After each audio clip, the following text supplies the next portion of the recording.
Hi friends, আজকে একটা recipe নিয়ে চলে আসলাম। আলু পটল আর মাছ দিয়ে রান্না করছি। এর মধ্যে দিয়েছি প্রথমে মাছগুলো নুন হলুদ দিয়ে ভেজে নিয়েছি। তারপর আলু পটল সব ভেজে নিয়েছি, নিয়ে নুন হলুদ দিয়েছি, দিয়ে ভেজেছি। তার মধ্যে পেঁয়াজ আদা রসুন কাঁচা লঙ্কা টমেটো এইগুলো বাটা দিয়ে দিয়েছি। এবার দিচ্ছি জিরের গুঁড়ো,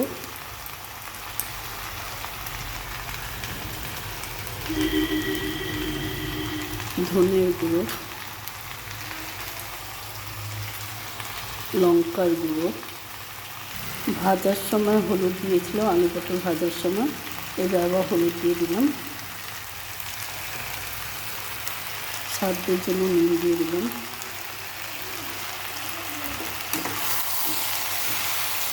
সব দেওয়া হয়ে গেছে, এবার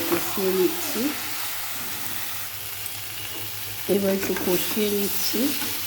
তার সাথে অল্প একটু জল দিয়ে দিলাম, দিয়ে কষাচ্ছি। এক হাতে ফোন ধরেছে বলে অসুবিধা হচ্ছে।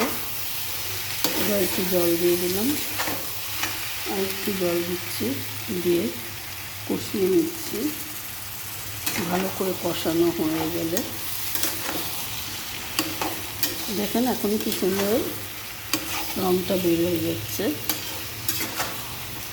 সবে মশলাগুলো দিলাম, তাও দারুণ একটা রঙ বেরোচ্ছে।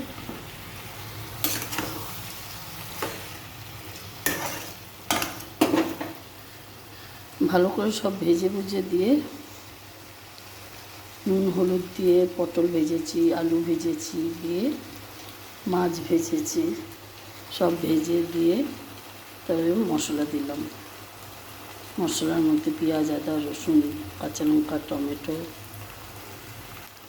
লঙ্কার গুঁড়ো, জিরের গুঁড়ো, ধনের গুঁড়ো, হলুদ, নুন সব দিয়ে মশলাটা এবার কষাচ্ছি। মশলা যত কষাবেন ভালোভাবে তেল ছেড়ে যা গেলেই বুঝতে পারবেন মশলাটা কষানো হয়ে যাচ্ছে। আমি এবার একটু ঢেকে দিচ্ছি, ঢেকে দিয়ে এবার এটা হতে থাকো। যদি এই রেসিপিটা ভালো লাগে তা কমেন্ট করে জানাবেন। ফেসবুকে দেখলে ফলো করে দেবেন, লাইক কমেন্ট শেয়ার করে দেবেন। আর ফেসবুকে লিঙ্ক দেওয়া আছে ইউটিউবে যদি দেখেন তাহলে সাবস্ক্রাইব করে দিবেন আর লাইক কমেন্ট শেয়ার করে দেবেন। এবার ঢাকনা সরিয়ে দিচ্ছি, গ্যাসটা মিডিয়ামে রাখবেন। এখন মশলা কষানো হয়ে গেল, দেখুন কালারটা কি সুন্দর লাগছে দেখতে পাচ্ছেন? কালারটা খুবই সুন্দর লাগছে।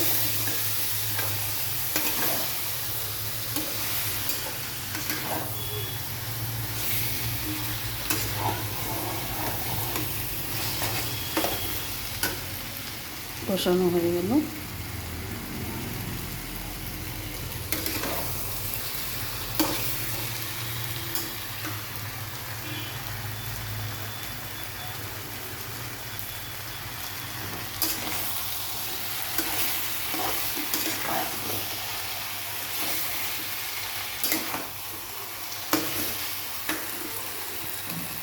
এবার দেখেন জল দিয়ে দিচ্ছি।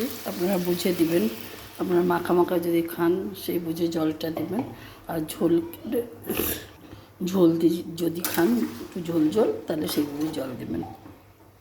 আমি একদম ঝোলও হবে না, আবার একদম শুকনোও হবে না, বুঝে শুনে জল দিয়ে দিচ্ছি। এই যে ঢাকনাটা সরিয়ে দিলাম, এবার মাছগুলো দিয়ে দিচ্ছি।